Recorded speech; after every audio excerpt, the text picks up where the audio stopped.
Ընտրությունների ավարտից անմիջապես հետո իշխանամետ լրագրողները Պետրոս Ղազարյանի գլխավորությամբ սկսեցին հարցադրումներ անել, բա ուր են 300,000 ադրբեջանցիները, բա երբ են գալու 300,000 ադրբեջանցիները։ Եվ չես հասկանում, թե ինչու այդ հարցադրումը նրանք ուղղում են քաղաքականությունից, վերլուծական դաշտից հեռու մարդկանց, ասենք օրինակ դերասան Սերգեյ Դանիելյանին։ Սերգեյ Դանիելյանը իմ մտերիմն է, իմ բարեկամն է, կարող եմ կոչել նաև իմ ընկերն է։ Ժողովուրդ ջան, բայց Սերգեյ Դանիելյանը չի, որ ձեզ պետք է պատասխանի 300,000 ադրբեջանցիների մասին։ Եվ իհարկե երկրորդը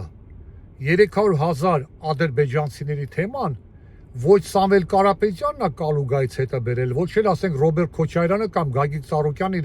իրանց հոր տնից։ Այդ միտքը, այդ գաղափարը, այդ թեման, այդ խոսույթը առաջ է քաշել Իլհամ Ալիևը ու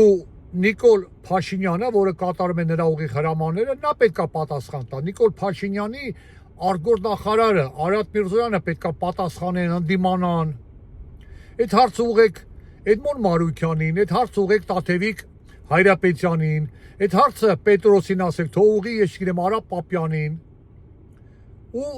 պատասխան կստանա, թե ով պետք է այդ հարցին արձագանքի։ Հայաստանի պետական մարմինները, պաշտոնյաները, կառավարությունը, վարչապետը։ Հարցրեք Նիկոլ Փաշինյանին, հարցրեք, թե ինչու Նիկոլ Փաշինյանը եւ ԱԳՆ-ն չեն արձագանքում Ալիևի։ Երկու օր առաջ էլ նա տեսակ էլի, ամբողջ ադրբեջանական մամուլը դրա մասին է գրում։ Ստեղ են ասել, խելքին հաշեցեք։